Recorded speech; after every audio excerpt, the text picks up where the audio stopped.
السلام علیکم دوستو، آج میں آپ کے سامنے حاضر ہوا ہوں ایک نئی ویڈیو کے ساتھ۔ ویڈیو کی جانب جانے سے پہلے آپ میرے چینل کو ضرور سبسکرائب کر لیں اور ساتھ ہی بیل آئیکن کو بھی دبا لیں تاکہ آنے والی مزید ویڈیو آپ تک پہنچ سکے۔ آئیے چلتے ہیں ویڈیو کی جانب۔ حضرت موسیٰ علیہ السلام کا جادوگروں سے مقابلہ۔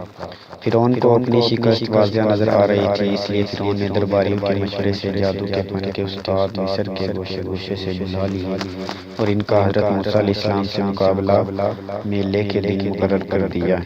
جادوگروں نے مقابلے کی ابتدا کرتے ہوئے اپنی رسیاں اور لاٹھی زمین پر ڈال دی، جو سانپ اور اسدی کی صورت میں دوڑتے نظر آنے لگے تھے۔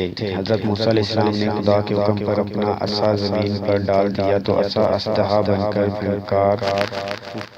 پھنکارا تو اس کے بعد جادوگروں کے تمام سانپوں اور شعبدوں کو نگل کر میدان صاف کر دیا۔ یہ دیکھ کر جادوگروں کو یقین آ گیا کہ بے شک حضرت موسیٰ علیہ السلام اللہ کے رسول ہیں اور یہ اللہ تعالیٰ کا عطا کردہ معجزہ ہے۔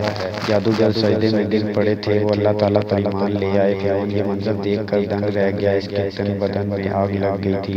اس نے جادوگروں کو دھمکی بھی دی لیکن جادوگر ایمان لے آئے تھے، اس لیے فرعون کی دھمکیوں سے مرعوب نہ ہوئے۔ دوستو، ویڈیو اچھی لگی ہو تو ویڈیو کو لائک اور شیئر ضرور کیجیے گا، دوسروں تک ضرور پہنچائیے گا اور چینل کو بھی سبسکرائب کیجیے گا۔